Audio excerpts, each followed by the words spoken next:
இன்றைய முதல் வாசகம் யோவான் எழுதிய முதல் திருமுகத்திலிருந்து வாசகம். அதிகாரம் 4 வசனம் 11 முதல் 18 முடிய.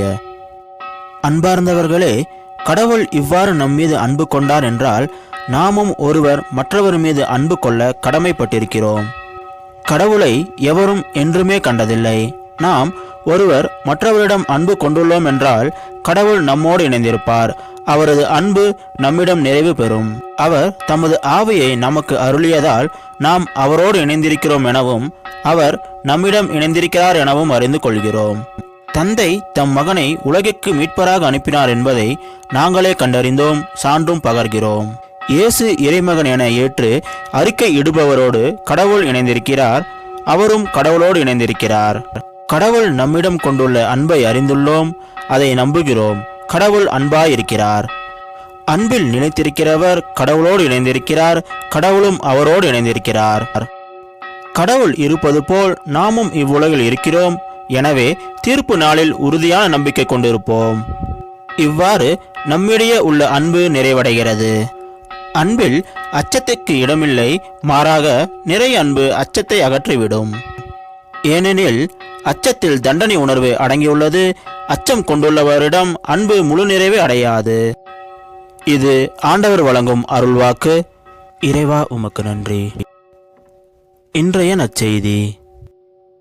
புனித மாற்கு அதிகாரம் 6 வசனம் 45 முதல் 52 முடிய. இயேசு கூட்டத்தினரை அனுப்பி கொண்டிருந்தார். அப்பொழுது தம் சீடரை உடனே படகேறி தமக்கு முன் அக்கறையில் உள்ள பெத்சாய்தாவுக்கு செல்லுமாறு அவர் கட்டாயப்படுத்தினார். அவர் அவர்களிடமிருந்து விடை பெற்று கொண்டு இறைவனிடம் வேண்டுவதற்காக ஒரு மலைக்கு சென்றார். பொழுது சாய்ந்த பிறகும் படகு நடுக்கடலில் இருந்தது. ஆனால் அவர் தனியே கரையில் இருந்தார். அப்போது எதிர்காற்று அடித்தது. சீடர்கள் தண்டு வலிக்க பெரிதும் வருந்துவதைக் கண்ட அவர் கடல் மீது நடந்து அவர்களை நோக்கி வந்தார். அவர்களை கடந்து செல்ல விரும்பினார். அப்பொழுது ஏறக்குறைய 4ஆம் காவல் வேளை. அவர் கடல் மீது நடப்பதைக் கண்டு அது பேய் என்று எண்ணி அவர்கள் அலறினார்கள். ஏனெனில் எல்லோருமே அவரை கண்டு அஞ்சி கலங்கினர். உடனே இயேசு அவர்களிடம் பேசினார். துணிவோடு இருங்கள், நான் தான், அஞ்சாதீர்கள் என்றார். பிறகு அவர்களோடு படகில் ஏறினார். காற்று அடங்கியது. அவர்கள் மிக மிக மலைத்து போனார்கள்.